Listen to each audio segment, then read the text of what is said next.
Hey, it's nice to see you again. Welcome to Planet Eureka and New York State questions. Now we're at the point where we need to talk about Eureka and New York State questions.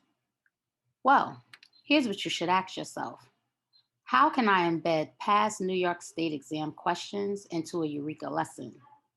Hmm, the first thing is I can embed them within the opening of the lesson or exit ticket. We spoke about that on Planet Spiral Review. Another way to answer the question could be when customizing my lesson, I can embed in a question or two as a must do problem or problems when applicable. We will take a deeper look at this as we proceed. What you see here are two possible lesson formats. The lesson format on the left is for one teaching period. The lesson format on the right are for two teaching periods. You will see these in a bigger view as I proceed. So let's look at the lesson format on the left for one teaching period. I will walk you through this possible lesson format for one teaching period, which will bring us back to Spiral Review and lead us into how to embed past New York State exam questions into a Eureka lesson. First, let's begin with the grace period. We want to allow students 2 minutes max to log on with their materials. Keep in mind, if we keep waiting for students, students will continue to come late. So please make sure that you set that expectation in your class. Moving right along to Spiral Review. You want to allow 10 minutes max for the Spiral Review, especially when you have a class for a single period. So here's how you can do that. Incorporate one past New York State exam question using a Google form in lieu of our do now, opening exercise, or fluency activities on a daily basis, especially at this point in the year. Also, you want to ensure that your Spiral Review should be no longer than 10 minutes. Remember, we're saying no longer than 10 minutes because this is one teaching period. The 10 minutes should be a combination of time for students to work on the problem and time for us to review the problem. So you can allow students approximately 3 minutes to work on the problem and submit their answer, and then the remaining 7 minutes you can review. Also, please do the problem prior to using them and identify misconceptions which may arise.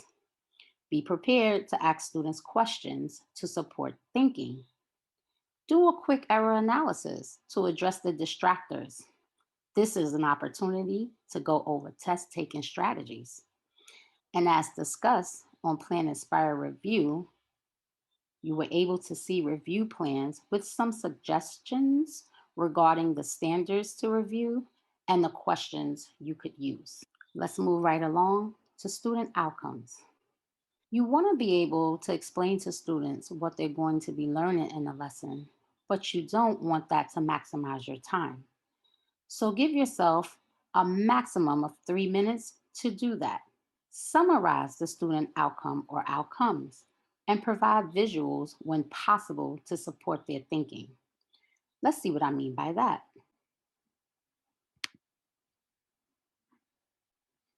So this is grade 6, module 2, lesson 9. As you can see, the student outcomes was summarized, but I did not take away the vocabulary within the outcomes. But here's how we can assist students. Students will be able to relate decimals and mixed numbers. So I just showed them a visual of a mixed number and decimal. Round the addends, minuends, and subtrahends to predict reasonable answers. Students will get caught up in these words. Why not provide them a visual of what that may look like in an equation that they're very familiar with? Solve real world problems by finding the sums and differences with or without estimation. So what I'm doing here is providing a visual of what estimation will look like for this particular lesson. Here's another sample, grade 6, module 3, lesson 17. Aim. We can draw coordinate planes. I'm providing a visual of what a coordinate plane is. Locate, graph, and label ordered pairs, providing a visual of ordered pairs. Make reasonable choices for scaling of the x-axis and y-axis. So what I'm doing here is providing them with an example of what scaling would basically involve. Think about skip counting. Here's a sample for grade 7, module 2, lesson 14. Aim. We will be able to convert all rational numbers to decimals. So I'm already explaining to students that convert means I'm going to change. Rational numbers, I'm providing them again with what rational numbers look like. Use long division to represent fractions as decimals that terminate or repeat using the repeated bar. So here I'm underlining terminate and telling them that that means it's going to end or stop. And down here, I'm providing students with the visual of fractions and the equivalent decimal counterparts, where it's terminating and repeating. Finally, we have an example for grade 8, module 4, lesson 15. Students will be able to identify the slope as a number that describes the steepness or slant of a line. So I provided a visual of a real life situation in which students can relate to the word steepness, thinking about hills. So I'm showing them an increasing one, decreasing one, and an increasing one again. Interpret the unit rate as the slope of a graph. So here I'm just quickly reminding students what unit rates are and what they could look like. Let's go back to our lesson format.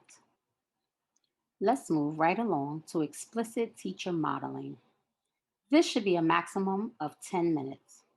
What you want to do is strategically plan what example or examples you will explicitly model for the lesson to support the student outcomes.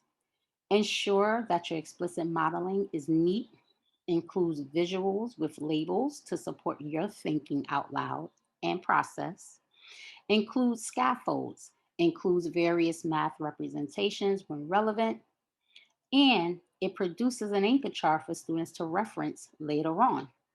Be sure to list vocabulary. So this is something that I did in the videos that you've watched as you navigated through the obstacles in space. Let's move down to student work time. Remember, this is still one teaching period, so you want to give at least 10 minutes. When customizing your lesson, decide the must do, could do, and challenge problems, as you usually do, and strategically choose 2 to 4 problems, depending on how heavy they are. Some of the problems are very heavy. Choose them from the exercises and or problem sets for students to engage in independently, in peers, in groups, or a combination of all. That's entirely up to you.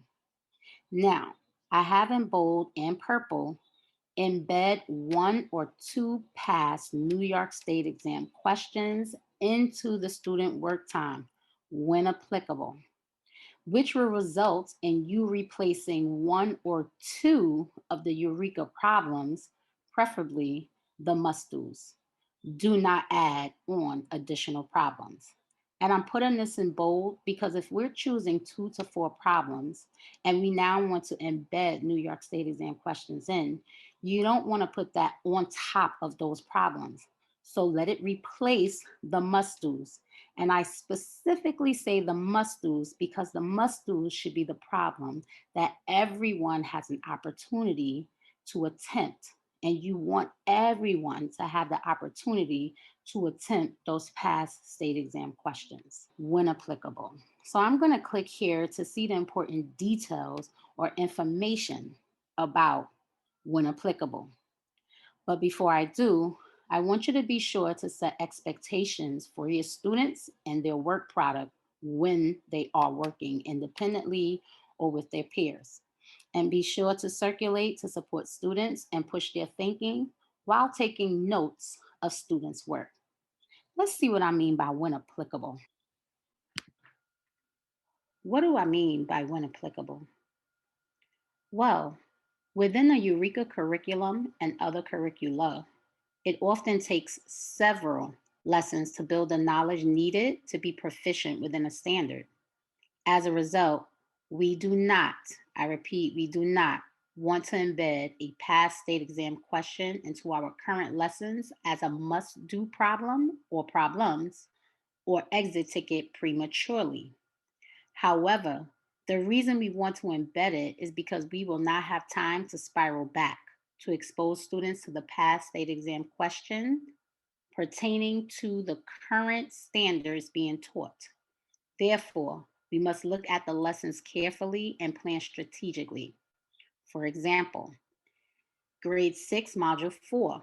When we reach the following lessons, incorporate past state exam questions into the must do and exit ticket in Google Form. So let's look at this. For lesson 21, you can include a past state exam question for standard 6 EE2. Lesson 26, you can include past New York State exam questions for standards 6EE6 and 6EE7, specifically addressing addition and subtraction only. For lesson 27, you can also include past state exam questions for standards 6EE6 and 6EE7, specifically addressing multiplication and division. Lesson 31, you will include past state exam questions for 6EE9. And lesson 33 and 34, you can include past state exam questions for standards 6EE8, etc. I want to come back though, so I can bring your attention to the fact that you do not see listed here lesson 22, 23, 24, 25. And that's because those lessons are actually a buildup for students to be able to understand the expectations for 6EE6 and 6EE7. Just like lessons 28, 29, and 30 are a buildup to standard 6EE9, so I will not include state exam questions within those lessons. Let's move forward to grade 7 and see what examples I have there. So grade 7, module 4, when you reach these lessons, here are some suggestions. For lesson 4, you can include past New York State exam questions for standard 7 RP3, specifically for percent increase and decrease. Lesson 5, 7 RP3 again, specifically for finding the whole given the percent and part. Lesson 7, you would include state exam questions for 7 RP3, specifically addressing discount and markdown or tax and markup. For lesson 8, again, you can include those 7 RP3 questions, specifically for percent error or percent increase and decrease. And then for lesson 10, again, you can include those questions, but these questions will be pertaining to simple interest. And as you move forward in the module, you'll see that you can include additional 7 RP3 questions for certain lessons, but make sure you're looking specifically for what those questions are addressing to match what the lesson is about. Before we move on to examples for grade 8, I also just wanted to mention to you on the spiral review calendar that I went over on Planet Spiral Review, you'll see that 7RP3 is not included in the spiral review. And that is because at this point in time in the year, I know that you guys are actually working through module 4. So you won't have time to spiral it in. So this is the perfect opportunity to embed it within your lessons as you are teaching it. Moving right along to grade 8 examples. So grade 8 for module 5, when you reach lesson 2, you can include past state exam questions for 8F1. Lesson 6, include past state exam questions for 8F3, but for tables only. Lesson 7, you can include past state exam questions for 8F2. And for lesson 8, you can include past state exam questions for 8F3 again, but this time you want to gear it towards equations. And then, of course, you'll continue this work as you move through the module. So I know some of you may be thinking, what are the steps to engage in this process? Well, let's look at it. Here are the steps that I took. So, step one, I looked at the table of contents to see the titles of each topic and the titles of each lesson. Step two, I read the topic overview to see what is the topic about.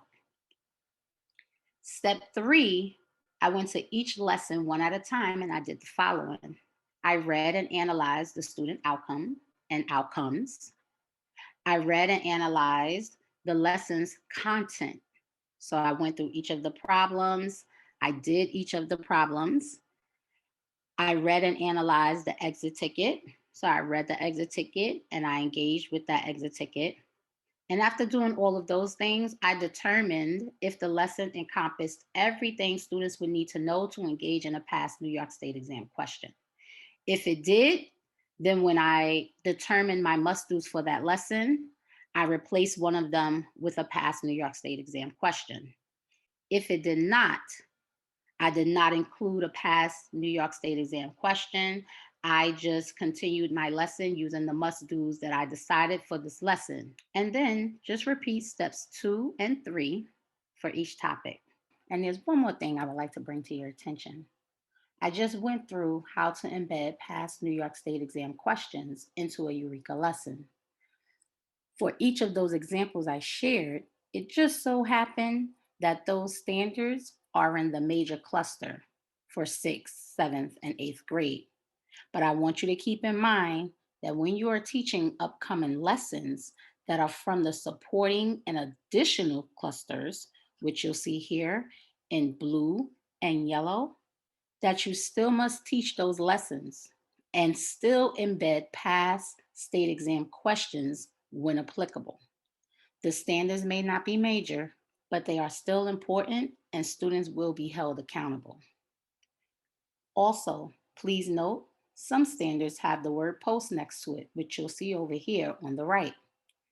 That just simply means that these standards ought to be taught after the state exam, not before, but after. So if you come across any lessons while you're teaching that addresses those standards, please skip them for now. And after the state exam, you'll come back to these lessons and you'll teach them in their entirety because they are important for the next grade. So you're looking at 8th grade right now. Please understand that there are post standards on 6th grade and post standards for 7th grade. I hope that was helpful in explaining to you how and when you can include past New York State exam questions. Let's move right along. Class discussion of tasks, or shall I say problems, and summary or debrief of the lesson. That should be approximately 7 minutes. You want to make sure that you use your notes strategically to determine which problems you want to review and which students you want to present. You can also use this opportunity to quickly lift important points. Facilitate a summary of the discussion as well, and write down what students say and display it to them. And finally, let's move to the exit ticket. You want to ensure that you administer an exit ticket so that you can see what students actually understood about the lesson. Remember, you can also customize the exit ticket when needed. Now let's go back. Now, we're just going to take a couple of minutes to explore the lesson format for 2 teaching periods. So here is the lesson format for 2 teaching periods. I'm not going to go through the whole thing because it's very similar to the lesson format for 1 teaching period. I will, however, lift some things. The first thing I'm going to speak about is the spiral review. You'll notice I allocated more time for the spiral review, 30 minutes. And because of that, you should be able to incorporate 2 to 3 past New York State exam questions. So think about your timing and determine how long you want your students to work on the problems, and then allow time for you to go over each of the problems. Give or take 3 minutes per problem for students to answer. Student outcomes, same thought process. Explicit teacher modeling, I left it exactly the same. An increased time doesn't mean that you model more. You still want to stick to your explicit modeling time. However, the student work time has increased to 25 minutes. Because you have two teaching periods, it will be great if students can engage with the math for a longer period of time.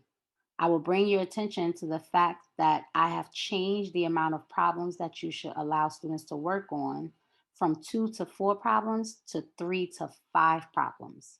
However, when you embed in past New York State exam questions, the same process applies. Class discussion of task and summary debrief of the lesson has increased to 15 minutes because there are more problems that you assign students. So you want to give a little bit more time. And remember, if you're embedding in past New York State exam questions, you want to ensure that during that class discussion of tasks, those questions you want to review. And then, of course, your exit ticket. So you can give them more time for the exit ticket, or like we discussed on Plan Inspire Review, you can give them their exit ticket a little early. And if it includes a past New York State exam question, you can then go over it before that class is over. So let us proceed. We have reached the end of our journey. And I just wanted to go back to the session goals to see if I've actually met these goals, and I'm hoping that I did.